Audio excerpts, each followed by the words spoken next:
والله يدعو إلى دار السلام ويهدي من يشاء إلى صراط مستقيم.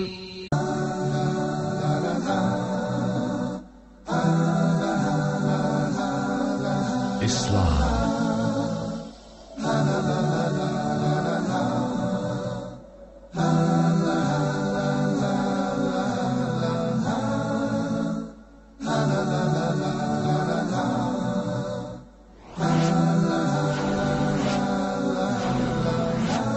Islam 101.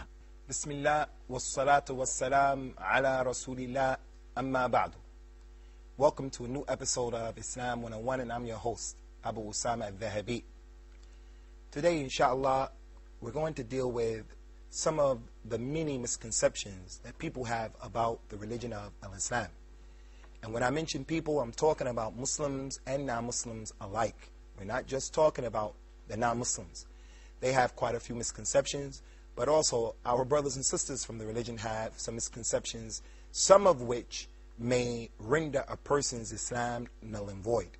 In particular, those Muslims who are liberal, who believe all of the spokes lead to the center. Everyone's religion is okay. We're brothers to everyone. The rainbow coalition type Muslims. So we want to deal with some of these issues, inshallah, maybe about 5 or 6, hopefully, if time permits. The first one that we want to deal with is the concept that some people believe, and they say that Islam was spread by the sword, and that Islam, in particular the Quran, it orders with terrorism, orders us to wage campaigns in which we terrorize other people because they're not Muslims. And people even claim that the verses of the Quran clearly suggest this and state this by using words like terrorize. There is an ayat or a verse in the Quran that is called ayatul sayf, the verse of the sword, no doubt. And that verse has abrogated more verses than any other verse of the Quran. And part of what that verse says is, فَقْتُلُ الْمُشْرِكِينَ حَيْثُ وَجَدْتُمُوهُم. Kill the polytheists wherever you may find them. It does say that. And we'll come back and we'll explain it, inshallah, because it's a misconception. There's another verse that the people draw to your attention that say that Islam, they say, Islam is ordering with terrorism.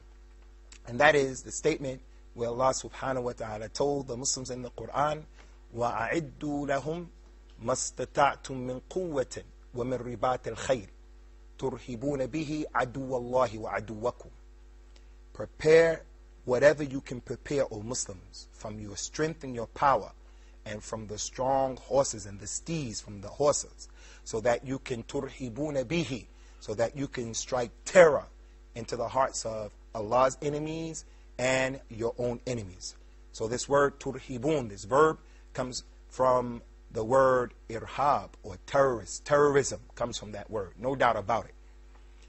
Concerning this point, we're going to very quickly try to explain it very quickly. As it relates to the ayat of as-sayf, the verse of the sword, this verse has been misunderstood by many people, and we'll try to explain it by giving you the backdrop of what happened during Prophet Muhammad's time. Prophet Muhammad came to his people in his environment, and he started to call them to al-Islam in Mecca. And he had a few followers, and they were weak, and they were oppressed, and they were being persecuted and punished by the non-Muslims. At that time, because of the weakness of the Muslims, they were ordered by Allah to turn the other cheek, so to speak. They weren't allowed to fight back because they didn't have the ability or the might to fight back. So they were ordered, don't fight back, because if you try to fight back, then the non-Muslims are going to pulverize you. They're going to annihilate you. Just be patient. So the Muslims continue to give the call to al-Islam. More people embraced the religion. More people, despite the opposition that came from the chieftains and the leaders who had everything to lose if the people became Muslims. When the Muslims formed a formidable force to deal with the non-Muslims, Allah ordered Rasulullah and his companions to migrate, and they went to Medina. At that time, they established the Islamic State. When the Muslims became strong enough, the ayat, the verse of the sayf was revealed. Fight them and kill them wherever you find them. Meaning, Fight them and kill them wherever you find them if they oppose you now, and if they fight against you now, if they try to extinguish the light of Islam, if they lie in wait and they catch you and they kill you and they break your their contracts of peace, then fight them. Not like it was in the beginning. Turn the other cheek. Be patient. Later on, this ayat is talking about, and it should be understood like that, that if these people fight against you now and they do to you what they were doing to you before, now that you can protect yourself and you have the right to self-preservation, now you can fight them back. And you can kill them wherever you find them, meaning sacred mosque in Mecca. The sacred mosque, the holy mosque, is the Kaaba. The non-Muslims and the Muslims used to respect that place in the time, at the beginning of Islam and before Islam. A man would not fight at that particular place. But this ayat is saying, even if this man who is a non-Muslim who's fighting against you, if he runs to the sacred mosque and he arrives there, because of his transgressions, don't allow the sacred mosque to become a deterrent as to not killing him. No, you can kill him even there. You can kill him in the sacred months. There are 4 sacred months in Islam, where the Arabs of that time, they would forego any fighting and any disputes out of respect and honor of that particular month. But those non-Muslims, they used to fight the Muslims in that month. So the ayat or the verse is saying, if they fight you in that month, then you fight them back. That's the understanding of the verse. And it's similar to any one of us. I live in America, and in America we have laws that protect us. I'm in my home. If anyone trespasses and he comes into my home, I have the right to bear arms. If someone comes into my home, inside of my home, and he tries to bring harm to me or my family, and I took the appropriate actions, and I use lethal force to protect myself and my family, nothing is going to happen to me in a court of law in America. If I go out and I initiate the violence, then I'm in trouble. But if he comes into my home, then I will be protected under the law. In certain states in America, especially the southern states, they give people the right to carry concealed weapons.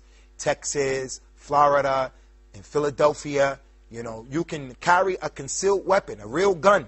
You can carry it around and no one sees it.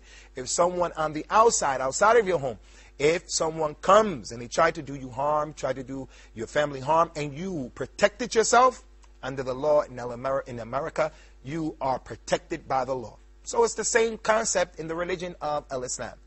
So can anyone come and say now that in America the law is encouraging people to go around and kill everyone? No. What happened in Columbine with those young students who are disenfranchised in the school, and they went to the school and they started indiscriminately killing other students. We cannot say that that is the law of America. That's what a group of people did on their own. So as it relates to Islam, it's the same thing. People want to go and they want to blow this one up. They want to kill that one. This is what we find a few people from the Muslims doing, and we do not deny that. But our religion does not allow that. The Prophet ﷺ had a companion.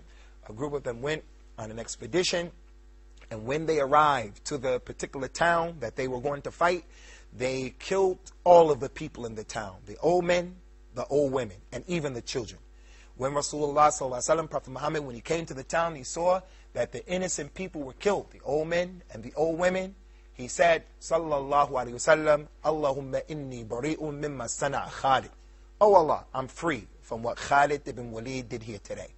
And then he told the people, do not kill old people. Do not kill children. Do not kill women. Do not kill the innocents. That's our religion. So just as Rasulullah ﷺ disconnected himself from the action of his companion, we disconnect ourselves from the actions of certain Muslims who oppress people and kill people unjustly. They kill them unjustly. But again, we don't apologize for what our religion is saying in terms of waging war, defending yourself. Everyone has the right for self-preservation. So that is the understanding of that particular ayah. Another misconception that many people have is the misconception that Islam is a religion for Arabs. I don't want to be a Muslim because this is a religion of Arabs. Well, this is the furthest thing away from the truth, because the vast majority of people are not Arabs. Right here, we have 4 Muslims. And from the 4 Muslims, only one of them is an Arab. So 25% of the representation of Islam here is Arab. And that's how it is in the Muslim world. Indonesia, where my brother Noor comes from, he comes from Jakarta, Indonesia, they have over 180 million Muslims. It is the most populated Muslim country in the world. 180 million Muslims. And then we have Muslims from Africa, and we have Muslims from Asia, we have Muslims all over the world, and the Arabs are the minority. So that is not a true depiction of the actual demographics of the religion in terms of who's a Muslim and who's not a Muslim, in terms of the Arabs are the majority of the Muslims. Another misconception as it relates to the Muslims is this concept that some people have, that I can only take the Quran and nothing other than the Quran. And they actually use the Quran. وَمَنْ لَمْ يَحْكُمْ بِمَا أَنزَلَ اللَّهُ فَأُولَٰئِكَ هُمُ الْكَافِرُونَ. Whoever doesn't judge by what Allah revealed in the Quran, they are the disbelievers. And that's why we say to the Muslims, and we say to anyone who's watching this program and you're a Muslim, you cannot understand this Quran based upon your own desires. Nor should you understand the Quran based upon your madhab. Nor should you understand the Quran based upon what your people in your country do or your culture. This Quran has to be understood by the way the companions of Rasulullah understood the Quran. It was revealed on them and because of the circumstances that they were dealing with. So when we want to read about the tafsir of the Quran, the explanation of the Quran, we refer back to what they had to say. We refer back to what they mentioned to us. That's the correct understanding. Other than that, it has to be rejected, no matter who it is. So as it relates to that particular verse, those people who say that we only take the Quran and we don't take anything other than the Quran, we don't take the Sunnah, even if the hadith is mutawatir. There are many narrations. Even if the hadith is in Sahih Bukhari or Muslim, the two most authentic books of hadith that have collected the hadith of the Prophet, they say we don't accept it, we only take the Quran. The person who says this, in essence, he is a kadhab. He's a pathological, chronicle liar. Because if you only took the Quran, and the Quran is the kalam of Allah, if you only took the Quran and you looked for guidance in only the Quran, you are not going to know how to make the prayer of the Muslims. You are not going to know how to give the zakat of the Muslims. You are not going to know how to fast correctly in the month of Ramadan. You're not going to know about eating before the Fajr time. You're not going to know about how and when to break the fast. You're not going to know about the miswak and all of those issues that are connected to Ramadan. You're not going to know about the salat of at-tarawih, the nighttime prayer in Ramadan, because all of those issues are not mentioned in the Quran. He would not know how to make the Hajj, what we do at Mina, what should we do at Arafat, what should we do at Muzdalifah. We will not have a concept of the 3 different types of Hajj that you can even make. The details of the 3 different distinct and unique types of pilgrimage that the Muslim can make. So, the person who says, we only want the Quran, he is lying and he's being duped by shaitan. He doesn't know how to welcome the newborn child. He doesn't know how to bury the dead. He doesn't know how to practice his religion. So we're going to stop here, inshallah, and then when we come back, we're going to deal with the questions and the concerns of our students and our guest here, Peter, inshallah. I know that he always has something to say, and we're looking forward to seeing you, inshallah, and having you to view and to tune in to the second episode of some of the misconceptions about Al-Islam. Islam 101. Islam 101. Welcome back to Islam 101, and I'm your host, Abu Usamah Adh Dhahabi. We're going to open the door now, inshallah, for the students to ask their questions or to make their comments concerning this issue of the misconceptions that people have about the religion of Islam. So we'll start with Brother Noor al-Islam. I'm from Indonesia, so I get in Indonesia Islamic Liberal Network. They say that Islamic Liberal Network? Yes. They say that all religions are same and all religions are accepted by Allah. So I don't know, how can I explain to them that Islam is the only religion accepted by Allah? Concerning the liberals, whether it's in Indonesia or other than that, people have to stay in the middle course and they can't go to the extremes. We have those people who are extreme, Muslims who don't want to accept technology and they don't want to catch up with what's going on in the world today. They have a problem with learning other languages. They say that English is the language of the enemy, so they don't want to learn about anything that has to do with technology. This is not acceptable. This is an extreme. We're utilizing technology right now to do our best to spread Islam to the four corners of the world. If it wasn't for Allah and then this technology, we wouldn't be able to hit as many people as we're hitting right now with this explanation of this particular topic. Maybe I can do it in the UK, maybe I can do it in the USA, but my audience is going to be limited. Now look how many people are going to hear what we're saying right now due to technology. So that's an extreme. And the other extreme are those people who see the Muslims who think and act like that, and it causes them to go to the extreme. And it causes them to take the Quran and to take Islam, and they want to take the Quran and they want to put it behind their backs. They want to take the Quran and put it inside of the drawer, and they say that Al-Islam is not appropriate for this time. All of the spokes of the wheel lead to the center. This is a dangerous position to have.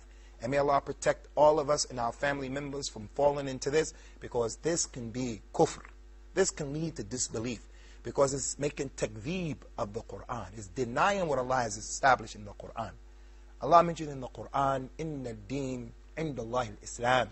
Verily the religion in Allah's sight, the religion with Allah is al-Islam. It is not Christianity, it's not Judaism, it's not other than that. And Allah mentioned in another verse of the Quran, وَمَنْ يَبْتَغِي غَيْرَ الْإِسْلَامِ دِينًا فَلَنْ يُقْبَلَ مِنْهُ وَهُوَ فِي الْآخِرَةِ مِنَ الْخَاسِرِينَ. Anyone who chooses other than al-Islam as a religion, as a way, it won't be accepted from him. It won't be any other religion. So all of the spokes of the wheel do not lead to the center. The center meaning Allah's pleasure or the paradise. So how can a Muslim read the Quran and be liberal to that degree? Nah, this is not acceptable. This concept is a concept of disbelief. Rasulullah sallallahu alaihi wasallam was sent to everyone, and he said, there is not a Jewish man or a Christian man who hears about me and my religion explained to him very clearly, and then he doesn't believe in me, except that he's going to be in the hellfire. We mentioned that, not meaning to offend anyone. But the Christian, he doesn't care when he comes and he says, Jesus said this in the Bible, and God said if you don't believe Jesus is his only son. They're not apologetic about making those claims, and I'm going to go to the hellfire because I don't believe Jesus Christ. So why do I have to be apologetic? Rasulullah, he said, whoever hears about me from a Jew or Christian, and he knows what is clear, is explained very clearly, and he doesn't believe in me, then he will be from the people of the hellfire. So with this being the case, the Muslim who makes that statement, he's clearly a secularist Muslim, a person who doesn't have an iota understanding of the reality of the religion of al-Islam. So how can you say that a person who says that Allah is one, or Allah subhanahu wa ta'ala doesn't exist, how can he possibly say that all of the religions are okay and they're coming from the same source? How is that possible? لَقَدْ كَفَرَ الَّذِينَ قَالُوا إِنَّ اللَّهَ ثَالِثُ ثَلَاثَ. Verily they have disbelieved those people who say that Allah is one of three. This is not an attempt to offend anyone. We're just making this point. How can a person profess to be a Muslim and he doesn't believe in those things? It's like a Christian person saying, I'm a Christian and I believe that al-Islam is the truth. Islam is okay. The other Christians are going to say, no, you don't really believe in Christianity. He's a Jewish person. He says, al-Islam is the truth. I'm a Jewish person, but Islam is the truth. The other Jewish people are going to say, then you're not really truly a Jew. And the Muslims, we say likewise, the Muslim who makes that statement, how are you going to include in the religion those people who Allah, the Most High, hasn't included? So liberalism, this type of liberalism is a danger. It is a danger. Okay, my man, Steve. My question, why the Muslim, before to pray, she washing his hand and she bow, and then she pray only from one side? Why? Maybe it should be on this side or this side or this side. Why she didn't pray like that? What do you mean on one side? On one side of the masjid or in one direction? One side of masjid, yeah. Concerning why we make the ablution before we pray, it's because Allah ordered it in the Quran. O you who believe, إِذَا قُمْتُمْ إِلَى الصَّلَاةِ فَاغْسِلُوا وَجُوهَكُمْ وَأَيْدِيَكُمْ مِنَ الْمَرَافِقِ. O you who believe, if you want to make the prayer, then wash your faces and your hands up to the elbow. So Allah ordered that. And the Prophet of Islam, he showed us and he ordered it. So the ablution is a prerequisite for the prayer. And the first answer is because Allah ordered it in the last book that was revealed to mankind, and Rasulullah showed us. The other thing is, as a Christian, and this is what I've been trying to say to you, my man, Steve, or Peter, as a Christian, if the Christian was reading his book, he will find that it has been mentioned in a number of places in the Bible that people would wash up before they prayed. It was mentioned in the Bible that people fell down prostrate on their heads when they prayed. It is depicted for you, the picture of Mary. Mary, the mother of the mother of Jesus. She's depicted. How? When you see the pictures of Mary, in my mother's house right now, there are pictures of Mary all around. How does she look? She looks like a Muslim woman. She has a head cover. She's dressed with all of that. It's your job and your responsibility, Peter, to say, where does that come from? Where does that come from? Why are they showing Mary like that? And why is it that my sister is dressing another way? So those are the questions that I used to ask myself. I used to ask myself. I don't want to be a Christian just because my mother and my father made me a Christian. I want to be a Christian with the scholastic effort being put forth. I want to read what happened to this book, what's being said. And I think that's something that you should do. So we're going to go on to the next question. We'll deal with Muhammad's question. Yeah, my question, why in Islam can't a woman be an imam or to do the job of a judge? It's because of the weakness in them, or there's some another reasons or wisdom? The woman in Islam, she can be an imam and she can be a judge. She can be an imam, meaning a leader of the people in her own special way, like our mother Aisha was an imam. She was an imama, a leader of the people. But her being an imam doesn't mean that she has to come to the masjid and lead the people in prayer.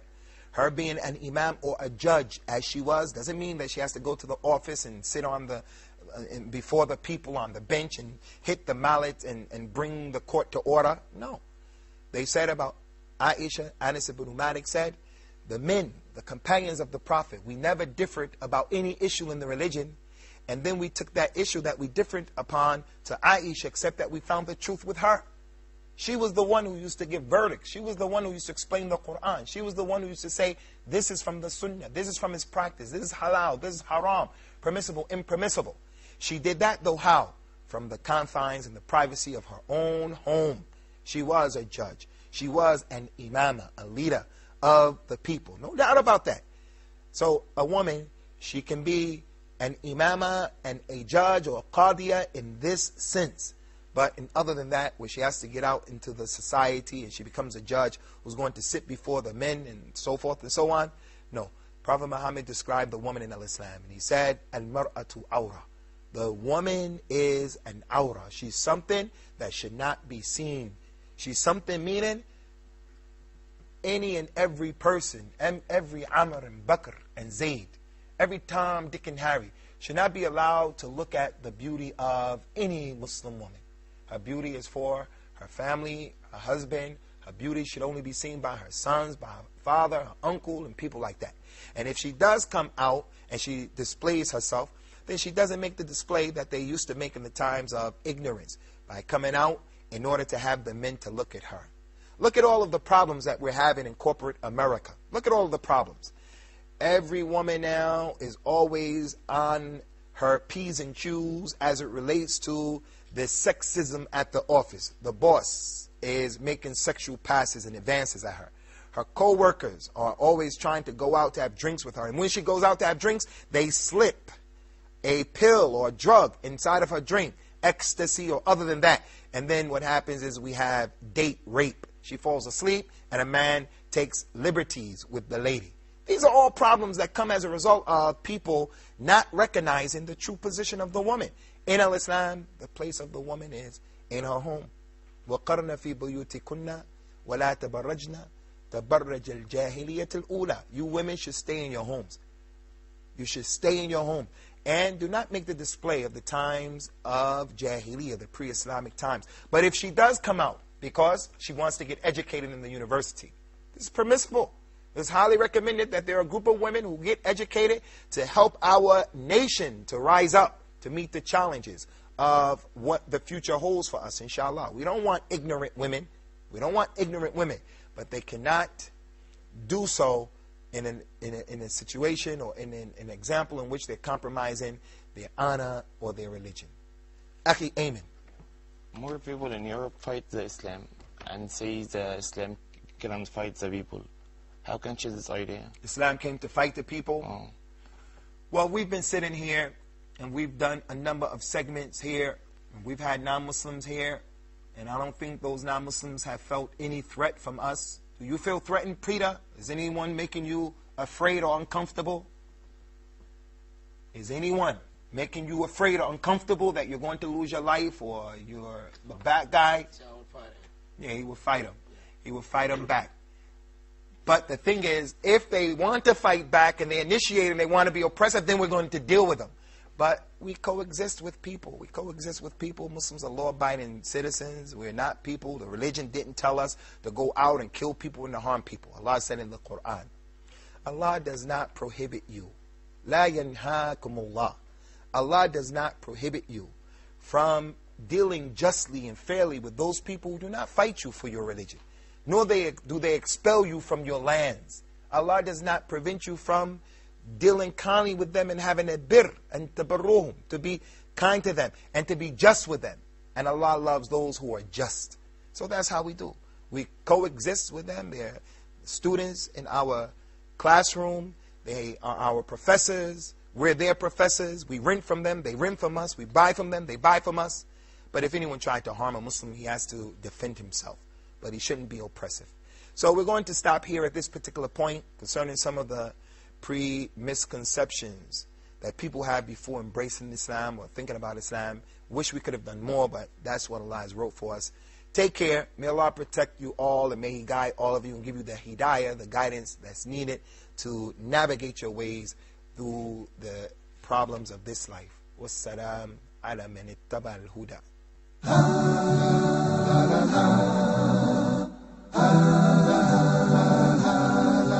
Islam.